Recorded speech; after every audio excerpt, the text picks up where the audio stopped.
Assalamualaikum warahmatullahi wabarakatuh. Kami dari kelompok 5, kami akan mempresentasikan hasil kerja kelompok kami mengenai esensi dan urgensi konstitusi.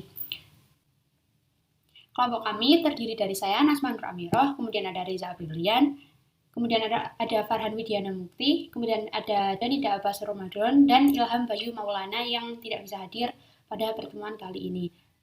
Kemudian kita akan membahas pertanyaan yang pertama, yaitu mengenai jelaskan apa yang dimaksud dengan konstitusi.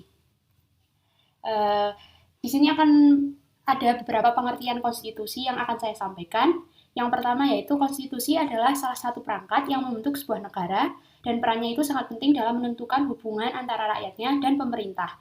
Yang kedua adalah konstitusi merupakan keseluruhan sistem ketatanegaraan suatu negara yang berupa kumpulan peraturan dan mengatur atau memerintah dalam pemerintahan suatu negara. Yang ketiga yaitu konstitusi adalah seperangkat aturan yang mengatur dan membentuk organ-organ pemerintahan termasuk kewenangan yang dimiliki oleh suatu negara.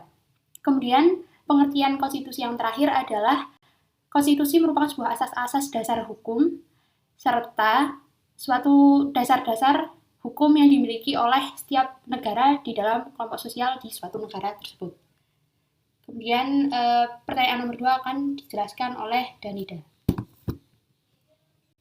Jelaskan fungsi dari konstitusi dan contoh aturan-aturan yang sesuai dengan fungsi tersebut. Secara umum, konstitusi memiliki beberapa fungsi, diantaranya yaitu A. Konstitusi berfungsi untuk memberikan pembatasan kepada kekuasaan suatu pemerintah, agar tidak terjadi pemerintahan yang bertindak sewenang-wenang sehingga hak-hak bagi warga negara dapat terjamin, terlindungi, dan tersalurkan. Contoh di UUD 1945 pasal 28. Yang B, konstitusi memiliki fungsi sebagai piagam atas lahirnya suatu negara. C, konstitusi memiliki fungsi sebagai sumber hukum tertinggi, contohnya UUD dan Pancasila.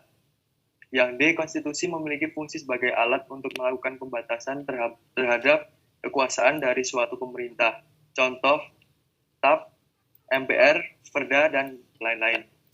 Yang E, konstitusi memiliki fungsi sebagai sebuah identitas nasional dan lambang negara, contoh Garuda sebagai lambang dari Pancasila.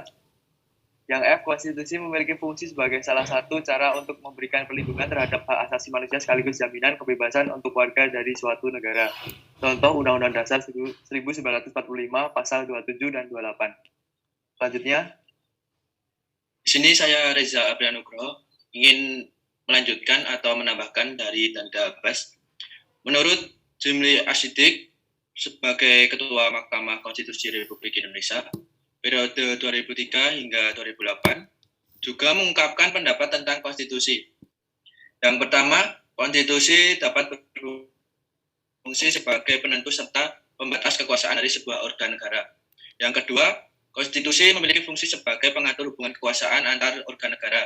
Yang ketiga, konstitusi memiliki fungsi sebagai pengatur hubungan kekuasaan antar organ negara dengan masyarakat negara tersebut. Yang keempat, konstitusi memiliki fungsi sebagai pemberi atau sumber legitimasi terhadap kekuasaan negara ataupun kegiatan penyelenggaraan kekuasaan dari negara. Yang kelima, konstitusi memiliki fungsi sebagai penyalur atau pengalih kewenangan rakyat atau juga bisa sebagai sumber kekuasaan yang asli kepada organ negara. Lanjut. Selanjutnya, saya Farhan Widiana Mukti akan membacakan soal terakhir, yaitu bagaimana pendapat Anda mengenai realita penerapan konstitusi di Indonesia? Menurut kami, realitas konstitusi di Indonesia ada beberapa yang sudah berjalan dengan baik dan ada yang belum. Untuk permasalahan saat ini, kita berpacu pada Konstitusi Undang-Undang Dasar 1945. Contoh kasus pertama.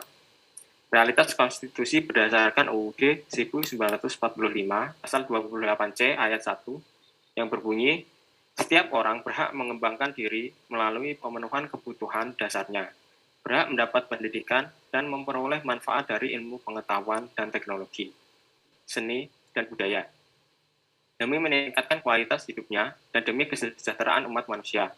Tetapi berdasarkan kehidupan realnya, banyak anak, rakyat, yang masih belum mendapatkan pendidikan yang cukup dan layak. Contoh, anak-anak yang tinggal di daerah 3D belum bisa mendapatkan akses pendidikan yang sama dengan anak di daerah kota. Contoh kedua, Berdasarkan Undang-Undang Dasar 1945, Pasal 1 Ayat 3, yang berbunyi, negara Indonesia adalah negara hukum. Masih banyak kasus di Indonesia yang belum sesuai dengan konstitusi ini. Karena contohnya, apabila ada maling, dan lain-lain, banyak orang langsung melakukan penangkapan dan main hakim sendiri daripada melaporkan pada pihak berwajib. Sekian dari saya akan kembalikan kepada moderator. Sekian dari kelompok kami telah menyampaikan presentasi mengenai esensi dan urgensi konstitusi. Apabila ada kesalahan dan tipe-tipe kata, mohon dimaafkan. Kami akhiri. Wassalamualaikum warahmatullahi wabarakatuh.